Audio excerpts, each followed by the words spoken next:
Ladies and gentlemen, yesterday Raila Odinga and William Samoei Arap Ruto, the President of the Republic of Kenya, witnessed the signing of an MOU between ODM party and UDA party. That MOU was read by the two party secretary generals, that is Edwin Sifuna of ODM party and Hassan Omar Hassan of UDA party. But one thing was very clear from that event: the body language of Edwin Sifuna. In this video, I want us to dissect the body language of Edwin Sifuna during that event. But I also noted a few things during the event. The first thing I noted was the absence of Musalia Mudavadi. Musalia Mudavadi is the Prime Cabinet Secretary. Why do you think Musalia Mudavadi decided to boycott this event? Because this event was between UDA party and ODM party. Musalia Mudavadi folded his party and became part of UDA party, which means Musalia Mudavadi ought to have been here. He deliberately decided not to be present. I've seen his statement, which I'm going to analyze later. The second thing I observed was the absence of Moses Masika Wetangula. Wetangula made himself busy by attending an event in Bungoma. Something also was notable: the microphone used by Professor Abraham Kithure Kindiki, the Deputy President of the Republic of Kenya. It was different from the one used by the President and Raila Odinga. But let us not get into those for now. In this video, let us focus on the body language of Edwin Sifuna during this event. I would also request SG Edwin Sifuna, Senator, CBS.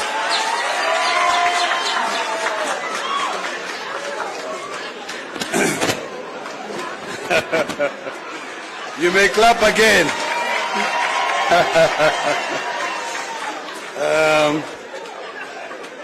Very good.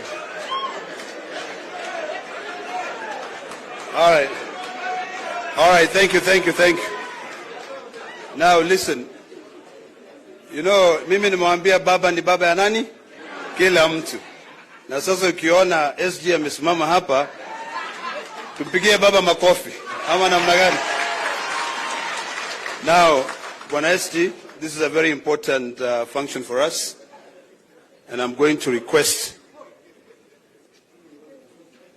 Can you please get the statement? But before you do that, for those who are watching this channel for the first time, please take a second or two, click the subscribe button so that next time we produce a video like this, YouTube will automatically notify you.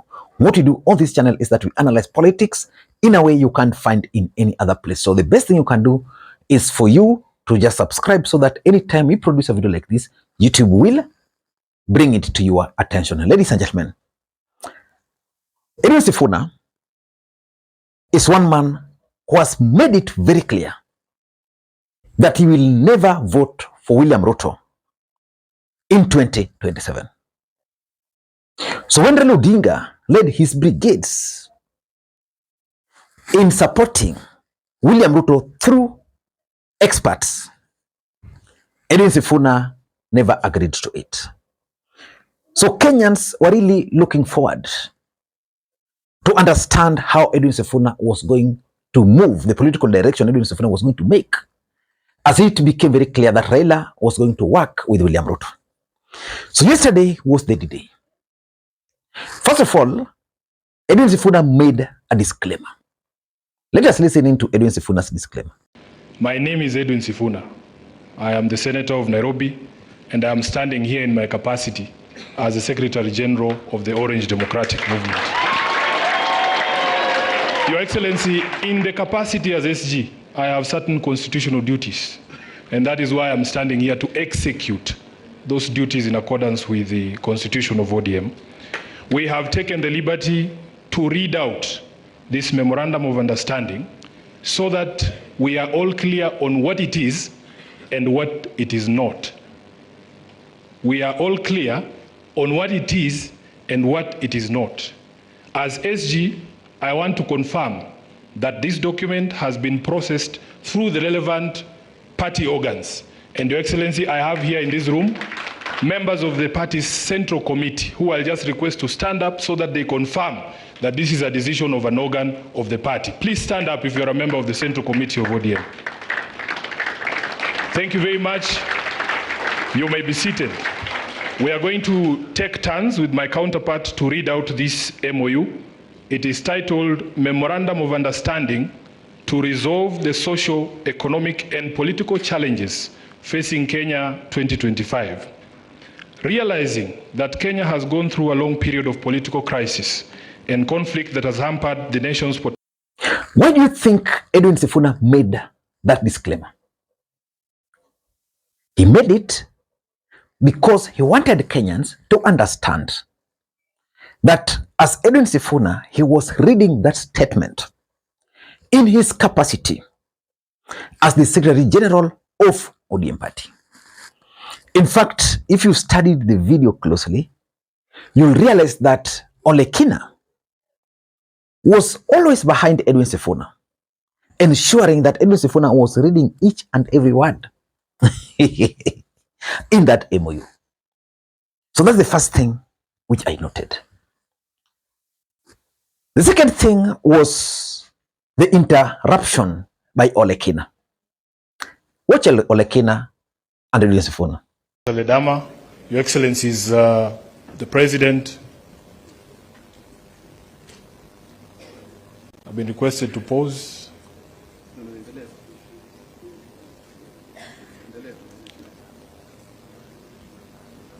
Can I proceed, Your Excellencies? Thank you very much. Nimwambia baba ni baba ya kila mtu. So baba akisema fanya hivi lazima mfanye hivyo. I think all of you know where we have come from. Today is a very important day for all of us because the unity of this country is greater than the interests of any of us. For me, I'm interpreting it to mean that Olekina was just trying to mock Edwin Sifuna. Because Edwin Sifuna has always maintained that he was not going to be part of that deal. But let us look at Edwin Sifuna's dressing code. The truth of the matter is that Edwin Sifuna is always one of the smartly dressed leaders. That was a presidential function. Everybody who attended that event, or let me put it, most people who attended that event were in their best suits, especially the main guys. Edwin Sifuna was going to read a statement. He knew he was going to read a statement. Edwin Sifuna went there casually. That's not the Edwin Sifuna you will see on TV. That was a casual wear. Which means, and something is convincing me, Edwin Sifuna was not ready for this day. He was not sure whether he was going to attend. But maybe because of pressure, he was forced to attend and read the statement. That's why he was dressed like that. But again, you could also see from his facial expression, Edwin Sifuna was not happy during this event. In fact, Edwin Sifuna was just marking time. He was just waiting for the time ifike atoke. And that's why even when Raila Odinga and William Ruto stepped outside there now to address the residents, who mostly were Nairobians, Edwin Sifuna was nowhere. Nilikuwa na mkutano hapa, vijana walikuwa wamejaa chungu mzima, lakini niliwaambia sitaongea na nyinyi jana. Nilisema nitangoja mpaka kesho, sio? Hayawi.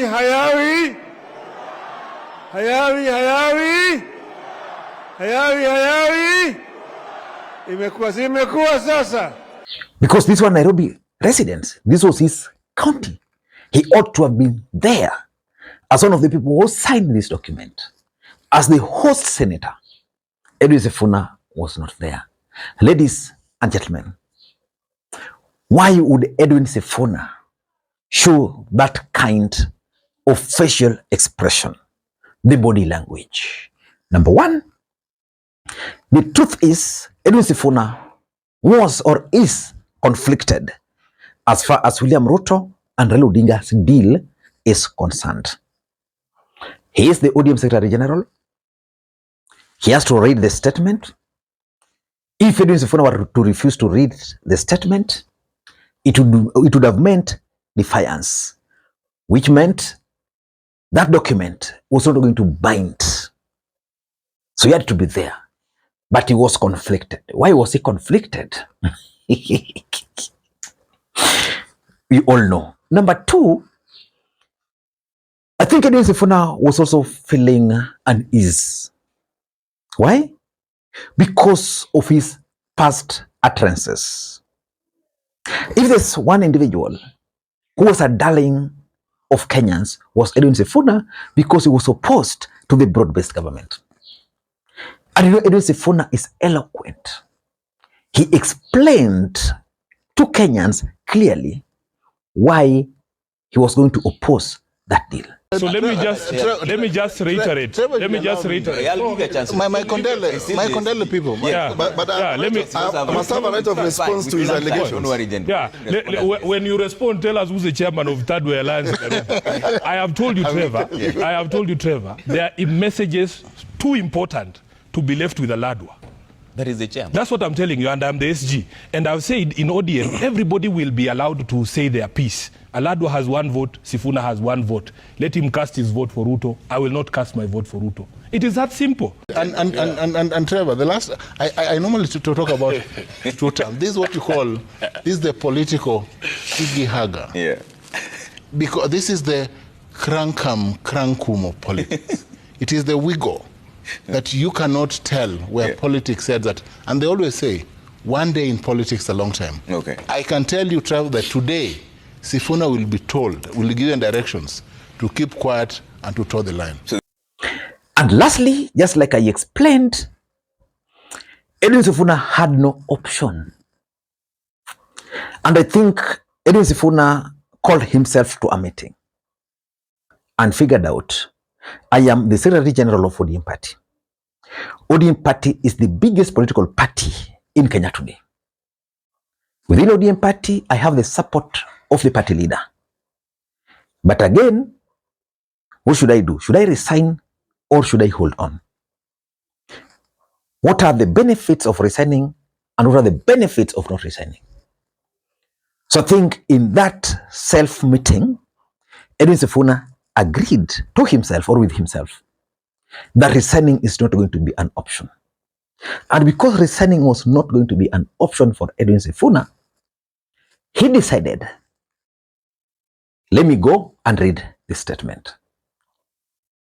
But lastly, I'm also convinced, and I've always told people here, that Edwin Sifuna was Raila Odinga's Trojan horse to the other side. Because he was opposed to this handshake, it was possible for those guys to invite him, to meet him, to persuade him, to share with him their plans of defeating Ruto and Raila in Nairobi. But despite the fact that he was doing that role, you know, he was doing it publicly, so Kenyans had a different perception. So what was he going to tell Kenyans after that? That's why he was behaving the way he was, or the way he did. Ladies and gentlemen, until next time, this is Lee Makwiny.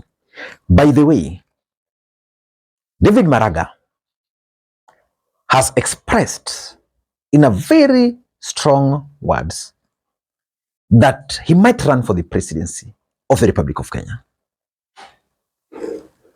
What's your take about that? Should we do something about David Maraga's prospect? Until next time, this is Lee Makwiny. Bye-bye.